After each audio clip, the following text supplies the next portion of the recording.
안녕하세요. 오랜만에 재테크 구단 시간입니다. 자, 오늘 재테크 구단에서 이야기해 볼 주제는 하이브와 미니진 대표 간의 분쟁이 좀 있었죠. 이 사태에 대해서 이야기를 해보려고 해요. 이 미니진 대표가 이렇게 좀 초췌한 모습으로 기자회견을 했던 게 아주 전국적으로 좀 센세이션이 일어나고 있죠. 이 기자회견을 하게 된 이유는 하이브가 어도어 미니진 대표에 대해서 감사를 진행한다는 공시가 나왔고, 거기에 대해서 해명하기 위해서 이렇게 민희진 대표가 직접 기자회견을 자청했습니다. 그런데 이 기자회견에서 뭐 대본도 없고 뭐 형식도 없고 아주 그냥 완전 날것에 2시간짜리 기자회견을 막 욕까지 써가면서 뭐 개저씨라든가 아니면은 뭐 이 새끼들이 막 저 새끼들이 나를 담그려고 한다 막 이런 얘기를 하면서 전국적으로 센세이션을 일으켰어요. 사람들이 처음에는 하이브가 괜히 그러겠느냐라고 하는 여론이 있다가 이 민희진 대표의 진정성 어린 기자회견을 보고 좀 돌아섰다 하는 사람들도 있을 정도로, 예전에 그 나훈아 선생님께서 바지를 뭐 내려야 믿겠습니까 했던 그 기자회견만큼 아주 충격적인 그런 기자회견이었죠. 뭐 계절씨들이 날 담그려고 한다. 나는 골프도 안 치고 운전기사도 없고 법카 내역은 다 배민밖에 없다. 야근할 때 먹는 밥밖에 없다. 막 이렇게 했던 게 여러 직장인들의 신금을 올렸던 것 같습니다. 특히나 젊은 직장인들과 여성들 사이에서 뭐 지지하는 여론이 크게 형성이 됐어요. 그런데 이야기를 시작하기 전에 하이브? 어두워? 이게 대체 무엇인가에 대해서 한번 알아야 이 사태의 본질을 이해할 수 있을 것 같아요. 일단은 멀티레이블 체제라는 이야기가 나오는데, 이 멀티레이블은 하이브에서 채용하고 있는 시스템인데요. 일반적으로 우리가 알고 있는 뭐 JYP라던가 YG, SM 같은 경우에는 각 그룹들을 회사가 다 관리하는 거예요. 그러니까 JYP 같은 경우에는 뭐 트와이스라던가 있지, 스트레이키즈 전부 다 JYP 본사에서 다 관리를 하는 거죠. 그런데 멀티레이블은 약간 다릅니다. 이 하이브가 여러 자회사를 두고 있는 거예요. 그러니까 뭐 어도어의 뉴진스, 소스뮤직의 르세라핌, 오타가 났네요. 그리고 빌리프랩의 아일릿, 그리고 가장 유명한 빅히트 엔터의 BTS가 따로 있는 것처럼 하이브는 대기업의 지주회사격이고 자회사들이 각 그룹을 책임지고 관리하는 그런 시스템을 채용하고 있는 겁니다. 멀티레이블로서 뭐 다양성이라던가 각 회사의 창의성을 존중한다, 이런 식으로 운영을 하는 게 멀티레이블 체제예요. 그러니까 당시역 의장은 하이브의 의장인 거고, 민희진 대표는 어도어의 대표인 셈이죠. 근데 여기서 민희진 대표의 주장은 이거예요. 하이브가 이렇게 멀티레이블을 채용하고 있는데 이 르세라핌과 아일릿 대비해서 뉴진스는 좀 홀대하고 있다. 최초에 르세라핌이 데뷔할 때도 뉴진스가 그것 때문에 좀 피해를 봤다. 묻혀서 데뷔를 하면 문제가 있으니 조금 데뷔 시점을 조절하면서 홍보에도 좀 조절을 해달라, 이런 식으로 해서 뉴진스가 피해를 봤다라고 이야기를 했고, 그리고 르세라핌을 더 좋아하는 것 같다. 뉴진스를 더 적극적으로 홍보하고 있으니까 좀 이런 부분에서는 어도어만으로는 힘에 붙인다, 이런 얘기를 하고 있고, 그리고 가장 크게 토로했던 게 아일릿의 컨셉이 뉴진스와 비슷하다. 이거 누가 봐도 아일릿 보면 뉴진스 아니야? 음악이나 컨셉, 그리고 화보, 심지어 안무까지도 뉴진스 걸 베껴온 게 아니냐라는 얘기를 하고 있는 거죠. 하지만 이에 반해서 하이브의 주장은 미니진이 어도어를 탈취하려고 했고, 그리고 금전을 좀 과도하게 요구하고 있다라고 해요. 그러니까 이 탈취 시도는 어떻게 하는 것이냐? 외부 투자자를 일단 섭외를 해서 뉴진스 멤버들과 계약 해지를 하게 됩니다. 이게 가능한 이유는 어도어는 일단 이사회를 이 미니진 대표가 모두 장악하고 있기 때문에 뉴진스 멤버들과의 계약 해지는 할 수 있다. 하지만 여기서 위약금이 발생을 하니까 외부 투자자를 섭외해 온 다음에 어도어를 껍데기로 만든다. 그러니까 가치가 없는 회사로 전락시킨 다음에 껍데기가 되어버린 어도어를 하이브에서 처분하려고 할 때 외부 투자자가 이 어도어를 인수를 한다. 그리고 어도어에 다시 뉴진스 멤버가 복귀를 하면 어도어는 하이브의 영향을 받지 않는 독립적인 회사가 된다라는 목표를 세웠다고 해요. 물론 이거는 기자회견장에서 농담이었다, 내가 너무 힘들고 불만이 많아서 그냥 그 직장인 한탄으로 한 거다라고 했지만, 하이브 입장에서는 이게 너무 구체적으로 또 여러 번 언급이 됐기 때문에 그냥 넘어갈 수 없다, 이거는 배임 행위를 하려고 했던 것이다 라고 해서 소송을 걸고 있는 상태인 거죠. 그리고 미니진 대표 같은 경우에는 자기가 지금 1,000억을 받고 나갈 수도 있는데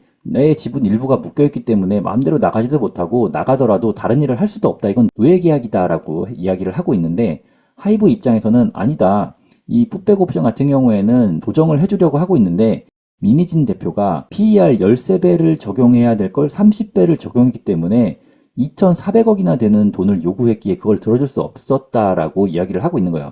이 부분 같은 경우에는 뭐 주주 간 계약이니까 정확하게 밝혀진 바는 없지만 이렇게 뉴스상에서 알려진 바가 이렇게 돼 있으니까 1000억을 받아야 될 사람이 2400억을 요구했기 때문에 이걸 들어줄 수 없었다라고 생각하면 될 것 같아요. 근데 문제는 하이브가 과연 콜옵션을 통해서 민희진 대표의 지분을 회수하려고 했는가라는 걸 생각해 볼 때 애초에 하이브가 민희진 대표에게 지분을 넘겨줬던 상황이 좀 민희진 대표에게 굉장히 유리하게 줬던 거거든요. 이게 왜 그러냐면 보통 경영진이 경영을 잘해서 주식을 받게 되면 스톡옵션이죠. 스톡옵션.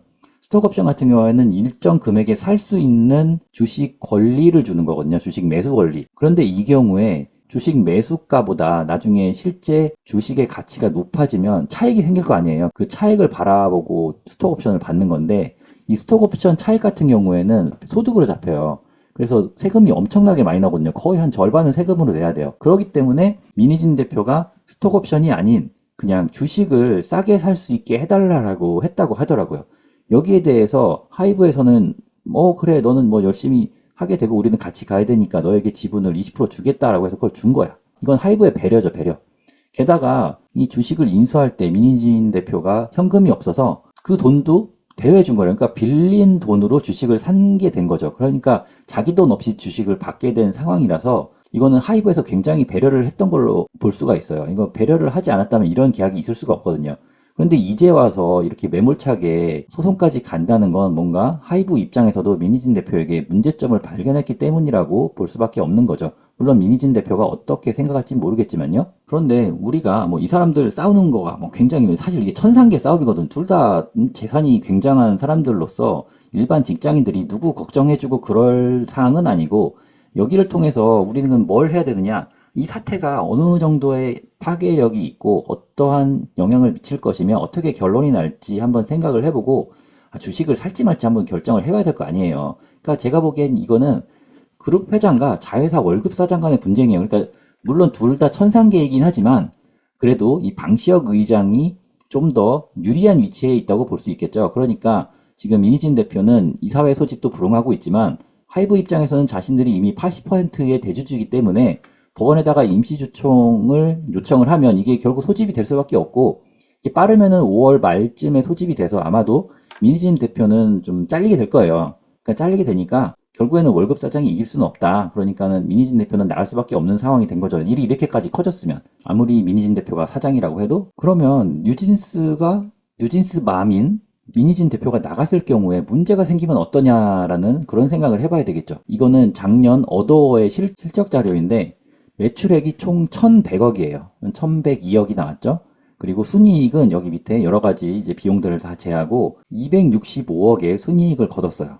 이거 굉장히 큰 거죠. 근데 여기서 전체 하이브의 매출은 2.17조 그리고 순이익은 1,800억을 기록을 하고 있어요. 어도어의 매출은 전체 하이브 매출의 20분의 1, 순이익은 5분의 1 수준이라고 볼 수 있겠지만 어도어에서 일부 기능을 하이브에서 담당을 해주고 있어요. 그러니까 잡일 같은 거라던가 여러 가지 어플 기획, 어플 개발 이런 것들을 하이브에서 해주기 때문에 고정비를 하이브가 부담하는 시기여서 고정비가 일부 덜 들어갔기 때문에 전체 매출 대비 순이익이 좀 높다고 볼 수 있겠죠. 제가 보기에는 이 하이브에 대해서 뉴진스 그러니까 어도어가 차지하고 있는 비율은 5% 정도라고 생각을 하면 될 것 같아요. 게다가 하이브의 매출이 매년 3, 4천억씩 성장을 하고 있으니까 어도어의 실적 자체는 사실 하이브 전체에 대비하면 크게 영향을 줄 만한 그런 수준은 아니다. 특히나 빅히트, 그러니까 방탄 BTS 같은 경우에는 작년에 5,500억에 1,400억을 벌어들였거든요. 그러니까 사실은 대부분 BTS에서 나오는 게 하이브의 실적이지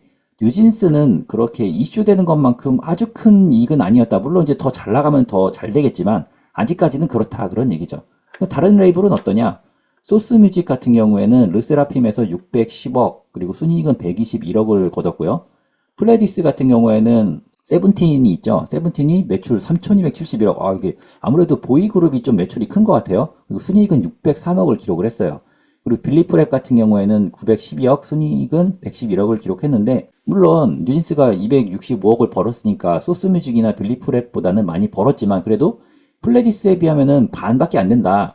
그러니까 결국에는 어도어가 물론 중요한 회사지만 그렇게 얘기하는 것처럼 막 어도어가 없으면 하이브가 망해요 이런 수준은 아니라는 거죠. 그리고 최근에 공개한 하이브의 뮤직비디오 조회수를 보면 세븐틴이 하루 만에 1800만 뷰가 나왔어요. 그만큼 이 세븐틴의 인기가 굉장히 높다는 거겠죠. 그리고 보이 넥스트 도어 같은 경우에는 2주 만에 4200만 회가 조회가 됐고요. 아이돌이라고 하기에는 좀 그렇지만 어쨌거나 지코와 제니가 협업한 스팟이라는 곡이 4일 만에 1800만 회를 기록했어요. 그런데 여기서 뉴진스의 이번 버블검 같은 경우에는 이 지코하고 거의 비슷한 시기에 뮤직비디오를 올려놨는데 이것도 1800만 회라는 거죠. 우리가 뉴진스한테 기대했던 것보다는 약간 좀 기대에 못 미친다고 해야 될까요? 물론 이게 장난이 아닌 조회수긴 하지만 이전의 조회수하고 좀 비교를 해보면 좀 실망스럽다? OMG 같은 경우에는 누적 조회수가 지금 2.4억 회고 하이보이 같은 경우에는 1.7억. 이건 뭐 버전이 또 두 개니까 합치면 거의 2억 회가 되는 거죠. 그리고 쿠키 같은 경우는 거의 1억 회 가깝게 거의 9천만 회가 조회가 됐으니까 예전 곡들에 비해서는 조금 약하다? 이게 뭐 하이브와 어더 간의 논란 때문인지 아니면은 아일릿이 표절해서 좀 뉴진스의 팬들을 그쪽으로 끌어가서인지는 모르겠지만 이게 아무래도 어떤 컨셉이 뜨면 비슷한 컨셉의 그룹이 나올 수밖에 없어요. 이거는 같은 그룹 내에 다른 레이블이든 아니면 다른 회사든 나올 수밖에 없는 거죠. 아니 뭔가 잘 되면 아류가 나올 수밖에 없는 거잖아요. 예를 들어서 오리온 초코파이가 맛있다고 롯데 초코파이가 아예 안 팔리는 건 아니잖아요. 다만 그렇게 초코파이의 시장을 키운 다음에 그 시장을 키워서 나눠 먹으면 둘 다 윈윈이 될 수 있으니까 비슷한 컨셉의 그룹이 나와서 이런 청순한류의 걸그룹이 좀 대세가 된다면 사람들이 좀 걸크러쉬 이런 거보다는 좀 귀여운 좀 친근한 컨셉을 더 찾게 되고 그렇게 시장이 커지면 아일릿도 승승장구하고 뉴진스도 승승장구했을 텐데 이게 무조건 컨셉을 다 베낀 거 아니냐? 베꼈으니까 니네는 상도덕이 없다. 나는 화가 났다. 불만을 얘기하고 싶다. 막 이런 게 물론 제작자 입장에서는 억울한 면이 없지 않아 있겠지만 이 컨셉이라는 게 또 100% 새로 나오는 건 없잖아요. 이 청순 컨셉이 옛날에 없었던 것도 아니고 유행이라는 게 돌고 돌아서 다시 지금 유행이 된 걸 수도 있으니까 너는 그러면 누구를 따라했잖아 라고 이야기했을 때 뭐라고 대답할지 그게 좀 애매한 거죠. 그러니까 무슨 컨셉이든 간에 하이브 본사의 지원이 없었다면 성공할 수 있었을까라는 질문을 해야 될 것 같아요. 예를 들어서 BTS의 소속사에서 나온 새로운 걸그룹이다라는 타이틀이 없었다면 뉴진스가 이렇게 짧은 시간 안에 유명해지고 또 성공할 수 있었을까라고 했을 때 저는 쉽지 않았을 거라고 생각을 해요. BTS의 후광이 있었기 때문에 사람들이 관심을 가졌고 그 관심을 가졌을 때 괜찮은 모습을 보여줬기 때문에 더 시너지 효과가 나서 이렇게 성공을 한 거지 땅바닥에서부터 시작했으면 쉽지 않았다는 거죠. 하이브 산하의 여러 레이블들에서 만든 그룹들도 다 선전하고 있잖아요. 지금 보이 넥스트 도어도 그렇고 세븐틴도 그렇고 아일릿도 지금 마그네틱 같은 경우에는 5천만 뷰가 넘게 나오고 굉장히 인기가 많은 상태니까 이건 하이브의 영향력 덕분도 있었다. 물론 뉴진스 자체도 잘했고 미니진 대표도 기획을 잘했지만 결국에는 이걸 총괄적으로 밀고 나갈 수 있는 건 하이브의 힘이었다라고 저는 생각을 해요. 그런데 그럼에도 불구하고 이 이슈 때문에 하이브의 주가는 단기간에 23만 8천 원을 찍고 15%가량 하락을 한 상태입니다. 지금 20만 2천 원이었죠. 그런데 지금 6월 12일부터 BTS 멤버들이 전역을 시작할 거예요. 그리고 내년 6월까지 이제 전역을 다 마칠 건데 일단은 전역하는 멤버부터 다시 솔로 활동을 시작을 하겠죠.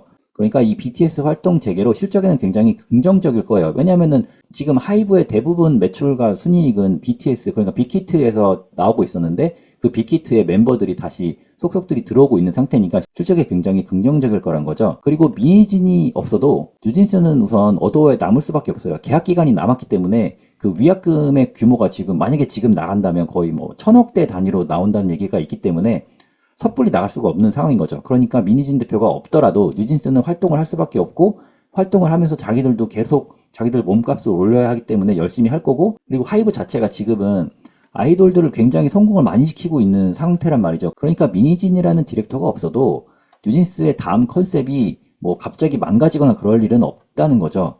그러니까 저 같은 경우에는 지금 이 하이브의 주가 하락을 단기 급락으로 보고 주식을 매수를 하고 있어요. 지금 실제로 저는 하고 있고 제가 목표하는 수량의 절반 정도를 매수를 한 상태인데 뭐 지금 상태에서 다시 반등을 해도 상관없고 더 떨어진다면 분할로 더 살 생각이고요. 결국에는 이 미니진 대표와 방시혁 의장 간의 갈등이 법정 싸움으로까지 이어질 것 같은데 뭐 두 분이 싸우시는 건 알아서 싸우시고 빨리 이 주식시장 사태가 좀 안정이 돼서 개미들이 피해보는 일이 좀 적어졌으면 좋겠습니다. 이거 위에서 물린 사람들은 벌써 아무것도 모르고 15% 정도 손실을 먹은 거니까 좀 열받을 거 아니에요.